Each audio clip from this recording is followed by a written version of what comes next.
Yes, students, today we are going to start our new chapter, chapter 13, surface areas and volumes.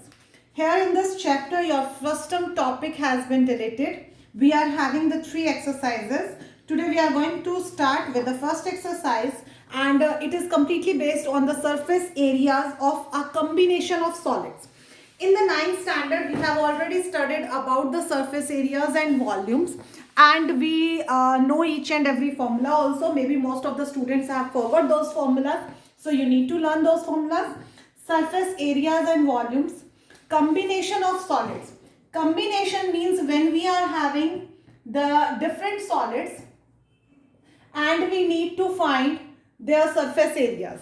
So it will be completely different from your single figure. If you are having a single solid, then we are directly applying the formulas of the lateral surface area and of the total surface area. But here if you have the different figures, then you need to go in the different way. As like if I talk about a cuboid, then a cuboid, if you need to find the lateral surface area, you will simply apply the formula 2 into L plus B into H. If you need to find the total surface area, then we are going to apply 2 into LB plus BH plus H. But if with this I am having on this cuboid, I am having any other shape, as like on this, I am keeping one more cuboid, but of the different size. These both the figures are that the same name, that it is a cuboid only, but we are having these in the different way with the different measurements as it is capped over it. Then how to find the lateral surface area and the total surface area of this? If I am saying to find the total surface area of this solid, then what you need to do, total surface area means that as much the figure is visible, that's completely you will take. But you tell me how much it is visible. According to me, in these two figures, your this base of this solid and where it is capped, if it is capped over it like this, then according to me, the base of this one and as much area it has taken here, these both are not visible. Rest all the faces are visible.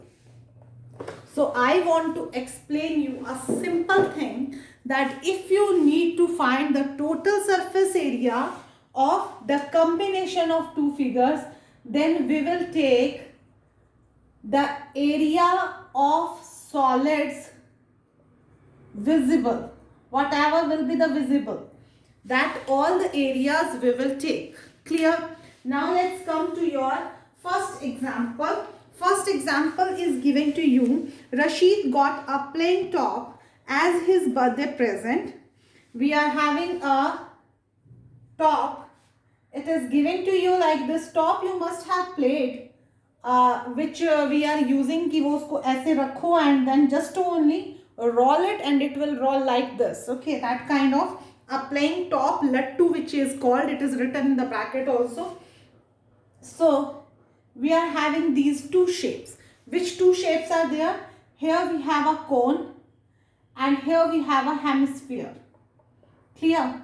So he is saying that the complete height of it is 5 centimeters. This is in the complete height 5 centimeters from here to that the vertical 90-degree angle of this. And he is saying the diameter of the top is 3.5. This is the diameter. This is 3.5 centimeter. So obviously the radius of the top is 3.5 upon 2. That is 1.75 centimeter. Then he is saying find the area he has to color. If you want to color it, then obviously he will color its completely outer area. So it means we need to find the total surface area of these both the shapes. Of these both the shapes, we will not apply the formula. I am saying you again, we need to take the total surface area means the outer portion. And whenever you have the combination of figures, combination of solids, total surface area will be the equal to the curved surface area of all shapes, most probably. I am not saying it strictly, most probably. Second thing will depend on some of the figures. But here, curved surface area of cone plus curved surface area of this hemisphere, it means the curved surface area of hemisphere means this outer face which is visible, and this outer face of the cone, the side face. So definitely it will complete the figure.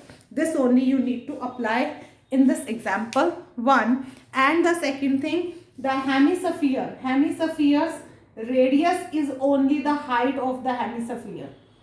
You have to keep this thing in your mind always. The hemisphere, whatever is the diameter, sorry, the radius is only the same here also, because if this is the center, then this is also the radius, this is also the radius. So radius is 1.75. So 1.75 is this length, and this height will be 5 minus 3.75 means 3.25 is the height of the cone. And for the curved surface area of cone, you need to apply the formula pi r L. So what will be the L? L is under root of r square plus h square. You will get the value of L by this. So apply these formulas, you will get your answer surely.